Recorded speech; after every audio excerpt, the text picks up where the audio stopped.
In this video, I'm going to show you how to email receipts to Expensify. So the first thing you want to do is just click on the plus icon down here, as you would anytime when you're trying to basically upload a receipt.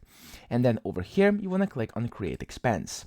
From here, you have three options, so manual, scan, or distance, and you can basically click on scan over here, and as you can see, you have the option to upload receipt. But if you do not want to upload it, you can simply forward your receipt to this email over here. So we can either copy it by clicking the copy to clipboard button, and then as you can see, let me show you, there we go, it's now being copied. You then want to go to your email and simply forward them your receipt. Or the second option, you can simply click over here, and then it will copy as well. So that's pretty much that. Go to your Gmail, your email, whichever one you're using, paste it into your basically to page, so to send to them, and then just forward them your receipt, and just like that, you've successfully emailed your receipts to Expensify. So I hope this video helped you out. If it did, please subscribe to the channel and help me out as well.